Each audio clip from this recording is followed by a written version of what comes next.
Good afternoon, I'm Milton Walker with the Midday News. A special welcome if you're watching on onespotmedia.com. The police charged 26-year-old Melissa Harriott for the theft of a 3-week-old baby at the Cornwall Regional Hospital last Friday. She was charged last night. The baby, Vernish Evans, was stolen from her mother, who had left the child in Harriott's care while she used the bathroom. The baby was, however, found on Sunday in Harriott's presence.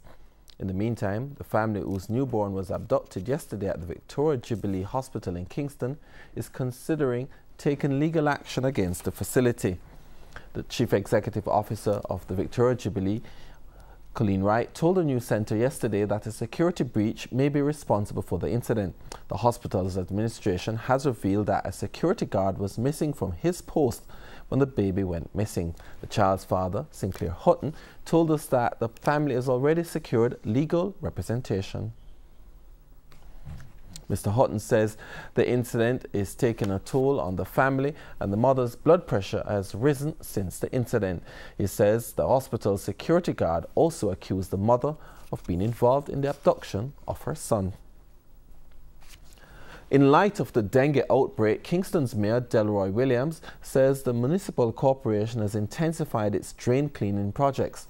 He made a disclosure after touring several communities in the corporate area yesterday.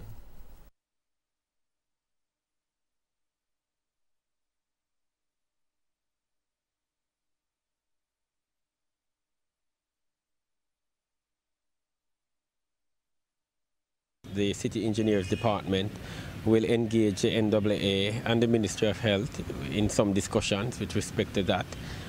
We are to visit Seaview Gardens and to look, because those are known areas in the past, and Duane Park is one of the areas of interest now with respect to the dengue. So we are doing what we have to do. Mr. Williams is pleading with residents and school administrators to properly dispose of materials that could possibly become breeding sites for mosquitoes. To ensure that there are no containers in which water can settle, and we are also urging residents as best as possible to monitor the environment within their environment and to also do likewise.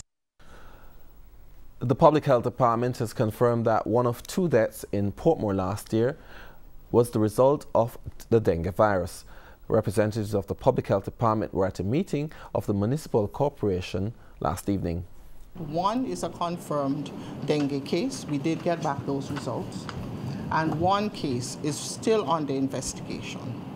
And that is to the end of December. In January, we had another case notified to us at the Health Department, and that child was brought to the Spanish Town Hospital, dead on arrival at hospital. That case is also under investigation as a possible dengue death.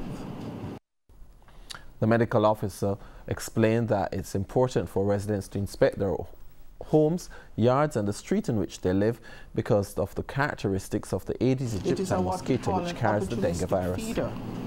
So if all of us sitting here, this one mosquito will land each time and take a little bit from everybody until it has a full-blood meal.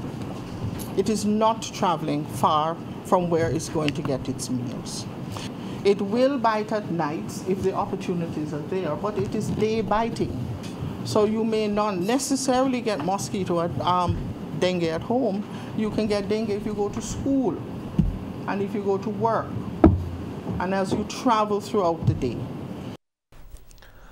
Prime Minister Andrew Holness has sought to clarify Jamaica's fall in the recent Forbes Best Countries for Doing Business 2018 report. The report showed that Jamaica slipped from 72 to 80 out of 161 countries.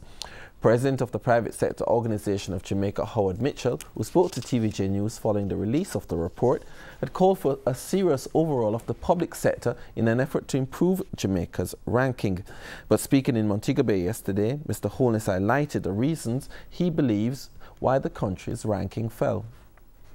And other countries are quietly looking on and using our brand when we are not. Becoming more disciplined when we reject discipline. Becoming more orderly when we reject order. Getting their society safer when we are arguing about how to do that. And investors are looking on and saying, you know, well, what I will do is I'll come to Jamaica for the beach, but I will go elsewhere for the investment.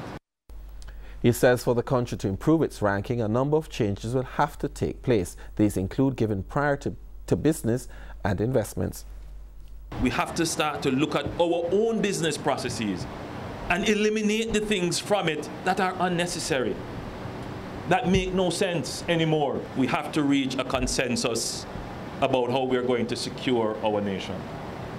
Because all of what we're doing, all the lines of effort about increasing employment and creating growth and being speedy with business, all depend on how people feel safe.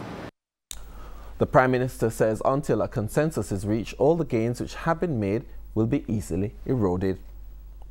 The National Water Commission, the NWC, is this afternoon warning residents and business operators in the corporate area that there will be increased disruptions in the water supply for the rest of the year. The details in this report. Be prepared for more frequent water lockoffs.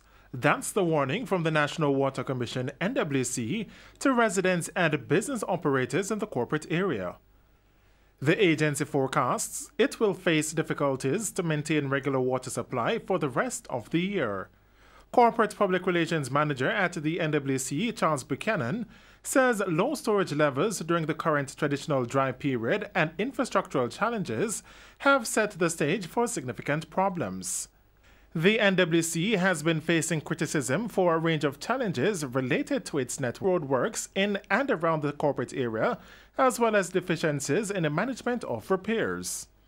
Speaking on Beyond the Headlines on Wednesday, Mr. Buchanan revealed that storage levels are low because rainfall was below normal in the rainy season last year. For much of the corporate area, while we are not at the best level at the storage at the Mona and Hermitage reservoirs, we could manage because at this time of year, coming out of the rainfall season, you would normally want to keep your storage reservoirs as close to 100% of capacity as, and at the moment we are at 70% at both. That's not pretty good. He adds that the low rainfall has affected several systems. There are a number of systems that are experiencing drought conditions. So one or two of our systems in St. James, another two in Hanover, quite a few in St. Anne, Portland, St. Mary, a few in Clarendon, a few other parts of the country, but those are the areas that at this point in time we're having the greatest challenge as a result of low rainfall. O'Shane Masters, TVJ News. Despite the ending of the states of emergency in the St. Catherine North Division and sections of the corporate area, National Security Minister Dr. Horace Chang says the security forces will remain in place in the various checkpoints which were established during the states of emergency. He says it's in an effort to maintain the gains which were made. Pulling down security apparatus at all, maintaining the presence in the communities, and as they did over the Christmas holiday, they did their surge across the island. That activity will continue in some areas. Now what we have is how we can maintain that even without those extra legislative tools. And we may even have to bring some new ones in, but it will take some time. But I think we have a very capable team of leadership across the security field, both the police, the army, and the special agents like MOCA. And once they combine the efforts, we will continue to have good results. In sports, Chief Executive Officer of the Jamaica Tallowers, Jeff Miller, is calling on the government to put money in the franchise before the start of the 2019 Caribbean Premier League T20 season. The Tallowers played 3 of their home matches in Florida last year, citing the lack of financial support from the government as the reason. The CPL also revealed that the Jamaican economy was boosted by over $10 million for the 2 games hosted at Sabina Park.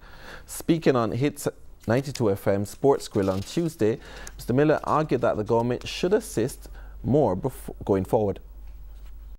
In Jamaica, the powers to be realized the impact of sports tourism and the magnitude. When CPL started, it was 9.1 million people that was watching the game. Last year, we recorded over 200 million people. Then we came to Jamaica and played the games. Jamaica was broadcast all over the world. So you're just asking the government to assist us. You see the losses that we have incurred for the past 2 years, and on the business model, it just can't work. So we're not asking them to come in and finance the Talawas. No, we're not asking for that. Despite incurring losses of nearly $2 million last season, Mr. Miller rubbished claims that the franchise will leave the island. He also revealed that home games will be held in Jamaica this season. The owners of the Talawas want to stay in Jamaica. There's no ifs or buts about that. We have agreed to play all the games in Jamaica, not 1 or 2, all 5 games we have agreed to play in Jamaica. But we need to get we're asking for some kind of partnership relationship to make this a win-win situation for Jamaica and the owners of the Talawas. The 2019 season of the CPL is expected to bowl off this summer. That's the Midday News. I'm Milton Walker. Join us at 7 for Primetime News. On behalf of the news, sports and production teams, good afternoon.